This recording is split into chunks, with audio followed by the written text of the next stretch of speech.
This is Nick. This is Jack. It's Thursday, the new Friday, April 28th, and today's pod is the best one yet. For our first story, Chipotle CEO only cares about three things right now. Guac, Yep. queso, and flan. It's not the size that counts, it's how you order it. For our second story, Google's earnings were all about YouTube, and they really didn't want to talk about that one competitor. Tick. Don't say it.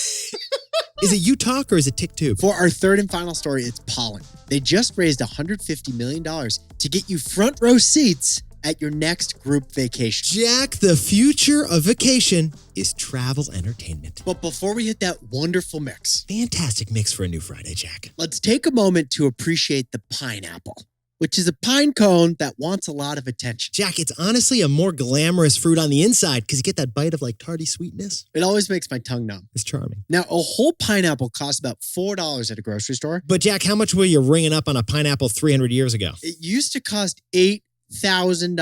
$8,000, according to T-Boy listener Ryan Edwards from New York, who sent this in to us. In the 1800s in Europe, a pineapple was the Gucci of produce. It was so rare because you only got them after a 3-month voyage over from the New World. Europeans only tasted a pineapple after America was discovered. They were a decadent treat, only served for intensely special occasions. Oh, you're graduated from college? Where'd you graduate from college? Cambridge, you deserve the pineapple. Now, the price of a pineapple 300 years ago was $8,000 in Europe in today's dollars. It was so expensive and so exotic looking, people didn't even want to eat it. The pineapple became something for the eyeballs, not for the mouth. Yeah, the pineapple wasn't just a food, it became furniture. It was honestly just too expensive to eat. So you stuck it on the table and just stared at it instead. Yeah, you leave it on the table for a long time so you could show that you could afford a pineapple. That pineapple really brings the room together, doesn't it? Yeah, it does. And since these pineapples weren't eaten, that led to a whole new industry. No joke, pineapple renting was a thing. Yeah, 19th century hustlers, they would rent out pineapples to people who wanted to be seen with a pineapple. Word on the street, you could rent it 8 times and then still sell it to somebody fresh. The pineapple became a symbol of hospitality. It still is today. Thursday is the new Friday. So treat yourself to a $4 pineapple. You're not renting this thing, you're buying it. Let's hit our 3 stories. 15 years before this song, 2 boys from the Northeast met in a dorm. They had an idea that caused a cultural storm. It's the best one yet, but the best is the norm. Jack, Nick, that's it. I don't even think they need to practice. 50%, that's a fat tip. T-Boy City on your at-list. If you know, you know, cause we ready to go. We can't wait no more, so just start the show. Start the show. For our first story, Chipotle has a new plan, a bold new plan to add guac to all of your eating habits. Because it's all about those costly extra add-ons. Okay, the number one lesson in life, Jack and I you should learn this now. This is the time to learn this. Guac is always extra. Yeah, maybe it looks free, but you were paying for that somewhere else, right? You're paying for it somewhere else. So it's in the barbacoa. yesterday, Chipotle stock price rose because they managed to defy the laws of inflation last quarter. Sales over Chipotle jumped 9%. They are crushing estimates there. Burrito prices are up. Like Chipotle has raised the prices, but you're still buying them. Doesn't matter. You're stuffing your face at 1 p.m. You're not asking for the price of that thing. But here's our favorite question from a Wall Street analyst to the CEO of Chipotle during the earnings call. That question, menu innovation. How are you thinking about the proteins versus the other food parts? Well, spoiler, Chipotle is not focused on proteins at all. So T-Boy listeners, here's what Jack and I found fascinating about this Chipotle story. The CEO sees opportunity not in the big dishes, but in the little dishes. In the extras. In the add-ons. Now, guac was, of course, the most mentioned food in the entire conference call after the earnings. Okay, Jack and I controlled F'd this whole earnings call. Jack, what kind of numbers we seeing on the guac? Guac and avocado were mentioned twice as frequently as chicken and beef were. And get this, 50% of customer orders include guac too. And that's huge for Chipotle because add-ons like guacamole, those are profit drivers because you don't even think about the price. You just say yes. You get up to the register and they're like, guac is extra. You just are agreeing the affirmative. You don't even know what the price is. I looked it up on Uber Eats. It's $3.15, the extra for guac here in Shelburne, Vermont. If you told me it was $10, Jack, I probably would still pay for this thing. Right, you just toss it on. And that's why Chipotle's next innovation isn't some quarter-pound protein to be like the foundation of your burrito. No. Chipotle's CEO said that the next innovation coming from Chipotle is dessert. Maybe flan, maybe churros, or maybe a Nutella queso dip. Exactly. It doesn't matter. It doesn't even matter what it specifically is. The key is that it's an add-on. You do it at the end of the meal, and it costs extra. Deep fried sugar dipped chalupas. So, Jack, what's the takeaway for our buddies over at Chipotle? It's not the size that counts. It's how you order it. Jack, can you repeat that one for us? It's not the size that counts. It's how you order it. Chipotle is not focused on you ordering 4 burritos for the entire family. Big orders are nice, but meat is expensive. So filling up those 4 burritos with a bunch of meat, not necessarily profitable for Chipotle. Exactly. That's why Chipotle's focus is on how you order. And the key is that your ordering happens at the end. And then that order is indulgent and spontaneous. That huge order is only as profitable as the guac you toss on at the finish. The profit is determined at the register. At the end, when you say, yes, I want a side of queso. It's the impulsive add-ons. Those impulsive add-ons, that is Chipotle's true passion. Not the headline proteins, the beef, the pollo asado, the big burrito bowl. It's not the size of the order that counts. It's how you order it. For our second story, are we both wearing flannel today, by the way? I know I am. Is that maple ensconced? No, but the pattern makes it very clear what the material is. It's made out of lumberjack? I am 1/8 lumberjack. But for our real second story, YouTube, its growth, it's slowing. YouTube won't mention the name of their biggest competitor, but they will blatantly copy their biggest competitor. Big week for tech earnings. Whole lot of big tech earnings this week. Alphabet, owner of Google, decided to share their numbers yesterday. Revenue slowed at Alphabet, and profits actually fell compared to last year. Okay, so the stock fell, but you don't have to go start like a GoFundMe page for Google quite yet. No, because remember, Google still has a monopoly on this little thing called the world's internet search. Jack, 91% of the world's search traffic still happening on Google. That is a monopoly on mankind's curiosity. But despite that power, there is one threat facing Alphabet's monopoly. That threat is TikTok. That threat is TikTok. Because Google and YouTube, they were number 1 and number 2 every single year for websites with the most traffic. They just stopped giving awards for this stuff. But last year, they gave the award back because TikTok dethroned Google as the number 1 website with the most internet traffic. TikTok, step on up. More internet was consumed last year via the TikTok app and its websites than on all the Google websites. So funny situation because yesterday was Alphabet's earnings call. Jack, did Alphabet acknowledge the TikTok in the room? No. They refused to say TikTok in the earnings call. They literally wouldn't even say the word TikTok. But Alphabet has zucked TikTok with their very own thing called YouTube Shorts. What a funny coincidence. Shorts happens to be YouTube's vertically oriented short video feature that looks just like a TikTok. And Alphabet announced this week that 30 billion shorts are viewed every day, which is quadruple as many shorts as 1 year ago. If you watch an 18-second video of a cat driving an Uber, that was on TikTok first, but it also could be on Shorts right now. But this presents a problem because viewing on Shorts is taking away time spent viewing regular old YouTube videos. And Jack, there seems to be a problem within that problem. YouTube hasn't monetized YouTube Shorts yet. So what we're saying is that eyeballs are moving away from YouTube's moneymaker and they're moving over to YouTube Shorts. But YouTube Shorts doesn't make any money for YouTube. And that's the problem within the problem because Shorts doesn't make any money for YouTube yet. So Jack, what's the takeaway for our buddies over at YouTube? We're introducing to you the zucking monetization cycle. The initial Facebook app was truly innovative, but since then, Zuck has kind of just acquired and copied everything over to Facebook. Yeah, and acquiring and copying, we call that zucking.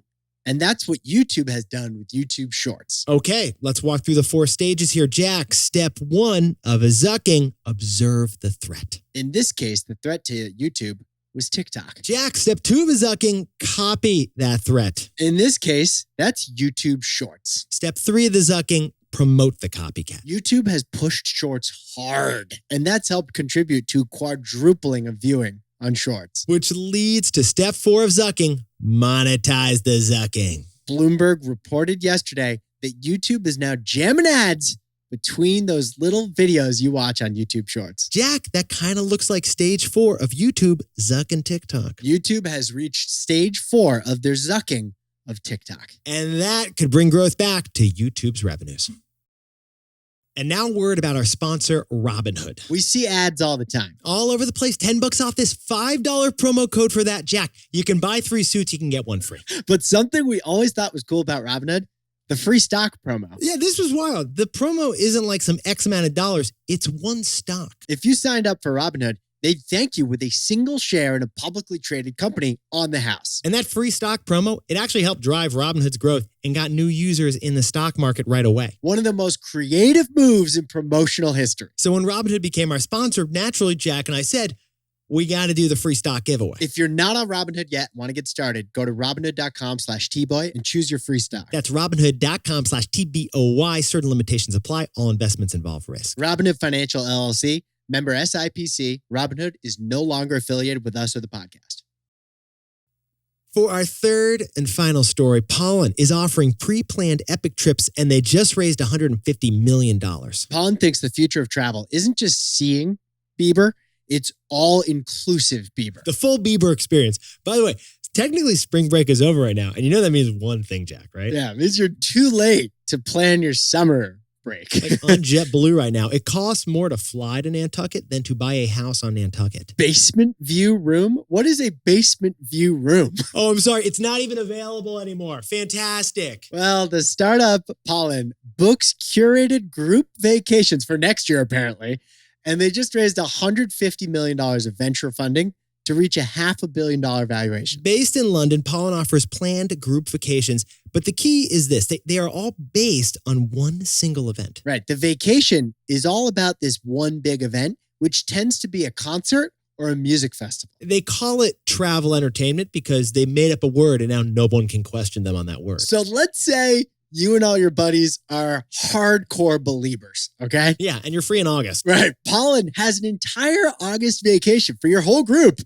And a Justin Bieber concert is right in the middle of it. Now, we all have that one buddy, and that buddy, by the way, is not our buddy Timmy, who plans an entire itinerary, handles the spreadsheets, and does all the back and forth 6 times, changing your flights. You're all in the same row. In my group, that buddy is me. But Pollen can be that buddy. Pollen can be the planner for the trip. Except for the airfare and the taxis, everything else is included in this single one-click vacation. So Pollen's basically a techified travel agent who's really into Bonner. Now, what Jack and I thought was interesting about Pollen is how they've gone about doing this. They've turned a market of booking vacations into a single menu. Let's go into one classic example that's on their website right now. I know which one you're going to go into because there are a lot of The options. Electric Zoo Cancun Adventure. Oh, it's just 4 days of EDM concerts in Mexico. I think there's only... Is it 4 days of concerts or is it just one concert? I think it's one concert, but by the end of it, you think you were at 4 concerts. Now, typically, to book a trip like that, Depends what you were eating in Tulum. to book a 4-day itinerary, you'd have 140 emails with a bunch of booking platforms and companies. The research takes months. You're trying to do this for Becca's batch. You're going to have one person who doesn't want to fly out of the country and 6 people who happen to be vegan and they're not going to go, but it's confusing. Instead, Pollen's got a menu. It shows you a few hotels you can choose from, a bunch of activities you can choose from, and of course, the concert, that's a given. So that's the core, but then they let you add in things. So you can like add in the boat party brunch. Right, if you're into boat party brunches. Or jump into the menu and grab a mangrove kayak tour. If you're hoping to see like, Mangroves? no, what's like a... Toucans? Yeah, I was going to, if you're hoping to see a toucan. Which we all are. Or you can just toss into your cart the exclusive tequila tasting. Or maybe a private tour of a Mayan ruin is the thing for you. And this is the key to the business model because booking a vacation is typically a decentralized random process on like 18 different websites with 240 clicks and then that really long email chain with all your friends. Not with Pollen, though. They've curated all the things to do at the place you're going to into one menu. So yeah, so you pick the things you want,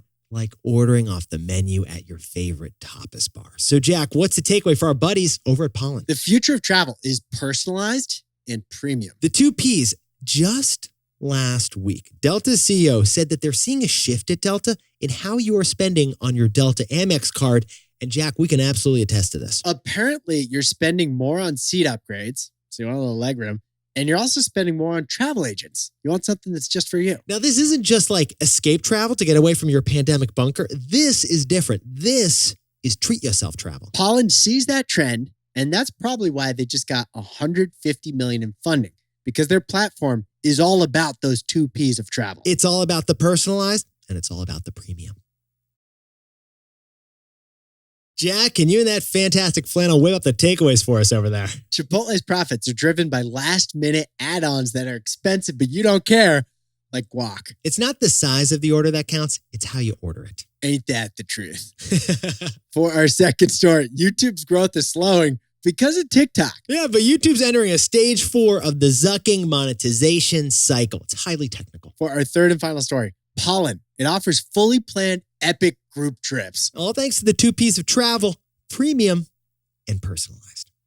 Now, time for the best fact yet. This one sent in by Bobby Conti from lovely Louisville, Kentucky. So have you seen this one city in the United States that's obsessed with roundabouts? They're like all making a right turn like this. Always. This one town in Indiana, it's their thing is the roundabout. Let me tell you, if you're from Carmel, Indiana, you are pretty proud of the 140 roundabouts that you have engineered throughout the city. It must be sentence number 1 on this town's Wikipedia page. It's the number 1 city in America for roundabouts. And Jack, why do they have all these roundabouts? Apparently they hate the color red, so they don't want to see a stop sign or a red light. No, that's this solves that problem aggressively. Now, Carmel loves them because apparently they make less traffic congestion. Yeah, everyone's always moving. And they're better for the climate. Yeah, there's no idling at the stoplights. And they're better for the economy. Yeah, the drivers, they save more on gas. Plus, it makes Carmel, Indiana feel a little bit like Paris, France. Not that Carmel needed that. The stop sign lobby is furious about this. T-Boy listeners, T-Boys, T-Girls, Yetis, Besties, everyone listening to this pod,